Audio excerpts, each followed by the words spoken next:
মুখ্য সচিব বিপি গোপালিকার উদ্যোগের প্রশংসায় পঞ্চমুখ বিধানসভার বিরোধী দলনেতা শুভেন্দু অধিকারী। কোথায় রাজ্য সরকার এবং বিভিন্ন সরকারি দফতরের জমি জবরদখল হয়ে রয়েছে তালিকা তৈরির নির্দেশ দিয়েছেন মুখ্য সচিব। সেই বিষয়ে প্রশংসা করলেন শুভেন্দু অধিকারী, করলেন টুইট। শুভেন্দু নিজের সোশ্যাল মিডিয়ার বার্তায় লেখেন, টিএমসি ও তার শাখা সংগঠন কোথায় কত সরকারি জমি বেআইনিভাবে দখল করে রেখেছে তা যেন উল্লেখ থাকে তালিকায়।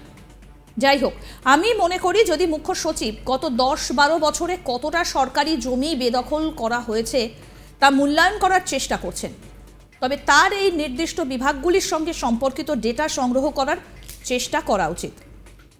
সরকারি জমি টিএমসি পার্টি এবং ফ্রন্টাল সংগঠনগুলির পার্টি অফিস এবং অন্যান্য অবৈধ উদ্দেশ্যে বেদখল করেছে।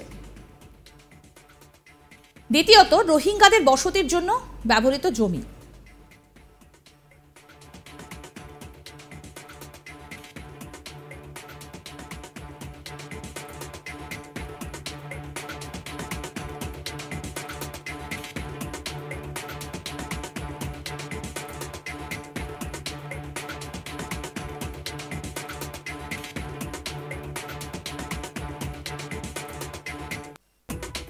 সম্প্রতি রাজ্য সরকারের অধীনে থাকা সব দপ্তরের প্রধান এবং জেলা শাসকদের নিজের এলাকায় জবরদখল হয়ে থাকা সরকারি জমির তালিকা তৈরি করার নির্দেশ দিয়েছিলেন মুখ্য সচিব বিপি গোপালিকা।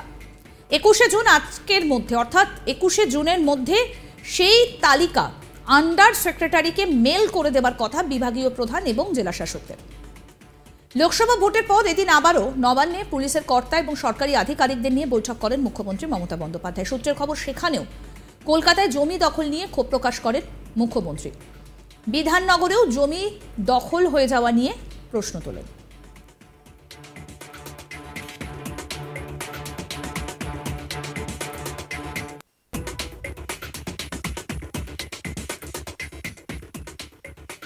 আমাদের প্রতিনিধি অনির্বাণ সিনহা রায় কি প্রতিবেদন তুলে ধরেছেন শোনাবো। পশ্চিমবঙ্গে নির্বাচন কি শেষ হয়েছে? নির্বাচন তো শেষ, তবে একেবারে বলা যেতে পারে যে রাজনৈতিক সক্রিয়তা কোনোভাবেই কমেনি। কারণ এই মুহূর্তে দাঁড়িয়ে পশ্চিমবঙ্গে বিজেপি ও টিএমসির জোর কদমে লড়াই চলছে। কখনো তৃণমূল কংগ্রেসের তরফে আক্রমণ করা হচ্ছে বিজেপিকে, কখনো বিজেপি আক্রমণ করছে তৃণমূল কংগ্রেসকে, এবং নেতাদের মধ্যে যে লড়াইটা সেটা একেবারে গরমে গরমে চলছে, এমনটা বলে দেওয়াই যায়। এই মুহূর্তে দাঁড়িয়ে পশ্চিমবঙ্গের মুখ্যমন্ত্রী মমতা বন্দ্যোপাধ্যায় তিনি লোকসভা নির্বাচনে 29টি সিট পাওয়ার পর আরও বেশি তৎপর, কারণ তার টার্গেট কোথাও গিয়ে 2026-এর বিধানসভা নির্বাচন। এবং তিনি ইতিমধ্যেই নিজেদের অফিসারদের বিভিন্নভাবে কিন্তু নির্দেশ দিয়েছেন যে যে জায়গায় দুর্নীতি হচ্ছে সে জায়গায় দুর্নীতি আটকাতে হবে। কোথাও গিয়ে সেটা প্রশাসনিক অফিসারদের হোক বা পুলিশ অফিসারদের হোক, ইতিমধ্যেই কিন্তু মমতা বন্দ্যোপাধ্যায় তৎপর ভূমিকা পালন করেছেন। এবং এই মুহূর্তে দাঁড়িয়ে পশ্চিমবঙ্গ সরকারের তরফে চিফ সেক্রেটারি গোপালিকা ইতিমধ্যেই কিন্তু একটি নোটিফিকেশন জারি করেছেন যে যেখানে জমি দখলের যে কেস রিজু করা হয়েছে সেখানে সেই রিপোর্ট যেন ডিস্ট্রিক্ট ম্যাজিস্ট্রেট থেকে শুরু করে বিভিন্ন সরকারি অফিসাররা খুব তাড়াতাড়ি নবান্নে জমা দেন। এবং সেটারই এইবার প্রশংসা করলেন শুভেন্দু অধিকারী। প্রশংসা কি সত্যিই বলা যায়? প্রশংসা, তার পাশাপাশি ব্যঙ্গ। এই মুহূর্তে দাঁড়িয়ে শুভেন্দু অধিকারী বিরোধী দলনেতা পশ্চিমবঙ্গের, এবং তিনি কিন্তু তৎপর ভূমিকা পালন করেন এবং সব কিছুতে এই মুহূর্তে কিন্তু তৃণমূল কংগ্রেসকে একেবারে আক্রমণ সাধেন। এবং এই মুহূর্তে দাঁড়িয়ে একটি টুইট, যে টুইট ভাইরাল হয়েছে সোশ্যাল মিডিয়ায় ইতিমধ্যেই, শুভেন্দু অধিকারী তিনি কিন্তু টুইট করে লিখেছেন যে গোপালিকা, যিনি চিফ সেক্রেটারি পশ্চিমবঙ্গের, তিনি যে নোটিশ জারি করেছেন যে জমি দখলকে কেন্দ্র করে, সেই নোটিশের তিনি প্রশংসা করেছেন। এবং তার পাশাপাশি শুভেন্দু অধিকারী যে বিষয়টি এই মুহূর্তে দাঁড়িয়ে তৃণমূল কংগ্রেসকে ফের একবার আক্রমণ সাধলেন, প্রশংসা তো তিনি করলেন, কিন্তু আক্রমণে বললেন যে এই মুহূর্তে পশ্চিমবঙ্গে যে জমিগুলো তৃণমূল কংগ্রেস দখল করেছে, বা তার অভিযোগ যে জমি এই মুহূর্তে সরকারি জমিতে তৃণমূল কংগ্রেসের পার্টি অফিস রয়েছে, তৃণমূল কংগ্রেস দখল করে রেখেছে, সেই জমিগুলো ফেরত পাবে তো পশ্চিমবঙ্গ সরকার, সেই বিষয়ে অবশ্যই তৎপর ভূমিকা পালন করার কথা সেই টুইটে কিন্তু জানিয়েছেন। এবং একেবারে আক্রমণ সেধেছেন সরাসরি মমতা বন্দ্যোপাধ্যায়ের দিকে। এবং তার পাশাপাশি এই মুহূর্তে দাঁড়িয়ে তিনি এটাও লিখেছেন যে তার অভিযোগ যে কোথাও গিয়ে পশ্চিমবঙ্গ সরকারের জমি পশ্চিমবঙ্গে প্রচুর রোহিঙ্গারা দখল করে রেখেছে, এবং তার কিন্তু একবারে স্পষ্ট অভিযোগ, এবং সেই অভিযোগের পর এই মুহূর্তে সরগরম একেবারে রাজনীতি। এবং শুভেন্দু অধিকারী তিনি কিন্তু সরাসরি টুইটের মাধ্যমে এই কথা জানিয়েছেন, এবং ইতিমধ্যেই প্রশংসা করার পাশাপাশি কিন্তু বলা যেতে পারে একেবারে নিশানা সেধেছেন পশ্চিমবঙ্গ সরকার, মমতা বন্দ্যোপাধ্যায় এবং তৃণমূল কংগ্রেসকে। মুখ্য সচিব বিপি গোপালিকার উদ্যোগের প্রশংসায় পঞ্চমুখ বিধানসভার বিরোধী দলনেতা শুভেন্দু অধিকারী।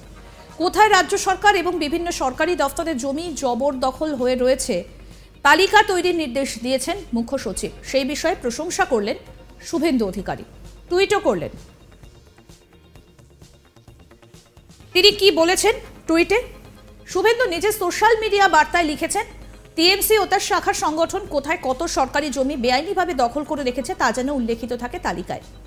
যাই হোক, আমি মনে করি যদি মুখ্য সচিব গত 10-12 বছরে কতটা সরকারি জমি বেদখল করা হয়েছে তা মূল্যায়ন করার চেষ্টা করছেন, তবে তার এই নির্দিষ্ট বিভাগগুলির সঙ্গে সম্পর্কিত ডেটা সংগ্রহ করার চেষ্টা করা উচিত। 1, সরকারি জমি টিএমসি পার্টি এবং এর ফ্রন্টাল সংগঠনগুলি পার্টি অফিস এবং অন্যান্য অবৈধ উদ্দেশ্যে বেদখল করেছে।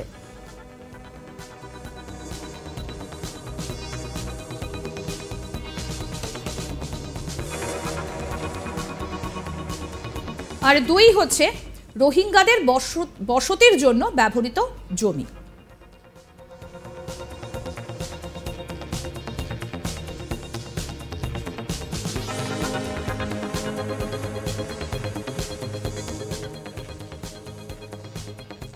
সম্প্রতি রাজ্য সরকারের অধীনে থাকা সব দপ্তরের প্রধান এবং জেলা শাসকদের নিজের এলাকায় জবরদখল হয়ে থাকা সরকারি জমির তালিকা তৈরি করার নির্দেশ দিয়েছিলেন মুখ্য সচিব বিপি গোপালিকা। 21শে জুন সেই তারিখের মধ্যে এই তালিকা আন্ডার সেক্রেটারিকে মেল করে দেবার কথা বিভাগীয় প্রধান এবং জেলা শাসকদের। লোকসভা ভোটের পর এদিনই আবার নবান্নে পুলিশের কর্তা এবং সরকারি আধিকারিকদের নিয়ে বৈঠক করেন মুখ্যমন্ত্রী মমতা বন্দ্যোপাধ্যায়। সূত্রের খবর, সেখানেও কলকাতায় জমি দখল নিয়ে ক্ষোভ প্রকাশ করেন মুখ্যমন্ত্রী। বিধাননগরেও জমি দখল হয়ে যাওয়া নিয়ে প্রশ্ন তোলেন।